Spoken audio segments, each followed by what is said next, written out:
Hello, my friends. To be continue reading book. In fact, I seen someone turn the conditioner on. All I knew is that everyone stay in their sleeping bag after that. After a while, Mr. Palmer fell asleep, but all the boys were still awake. Some guys were saying this was like personal, and people were talking about busting out of there and going home. The problem was that all the excited were padlocked. I guess we wouldn't know what we were getting into when they called this thing a locally.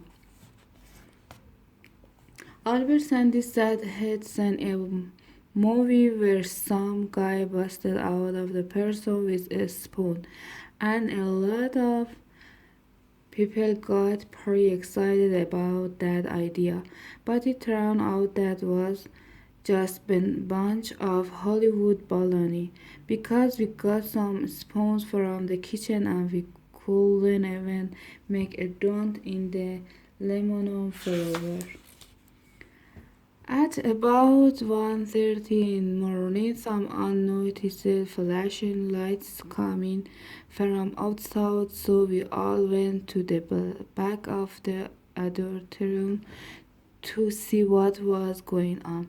There was a guy from the two-track company and he was walking around Mr. Palermo's car which was parked in the disabled spot. What tried to get to twin guy's attention so he could break us out of the school, but the guy never heard us and he told Mr. Palomro car I saw about walking Mr. Palomro up to tell him, but I figured we should just let him get his rest. By this time it was so cold in the auditorium that us boys packed our sleeves together like sardines to preserve body heat.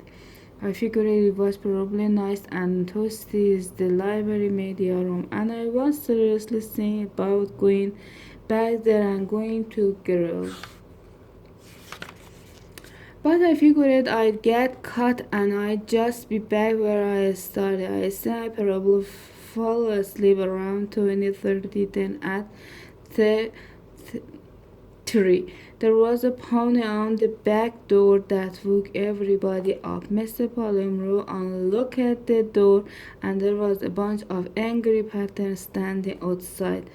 Apparently they called their kids to make sure everything was okay, but the kids weren't answering because Mr. Tanner took everyone's mobile phone so that the parents called on another and everyone got all in the panic.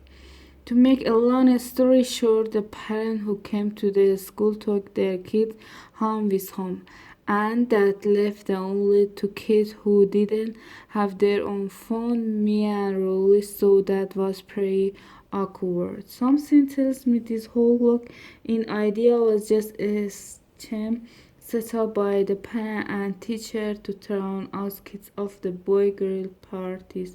And if that's true, the mission accomplished.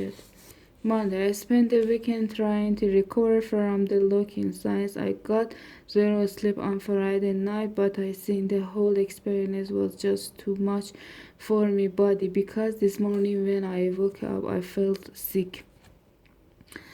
I admit I fake being sick before to get out of going to teacher, but usually mom calls my bluff.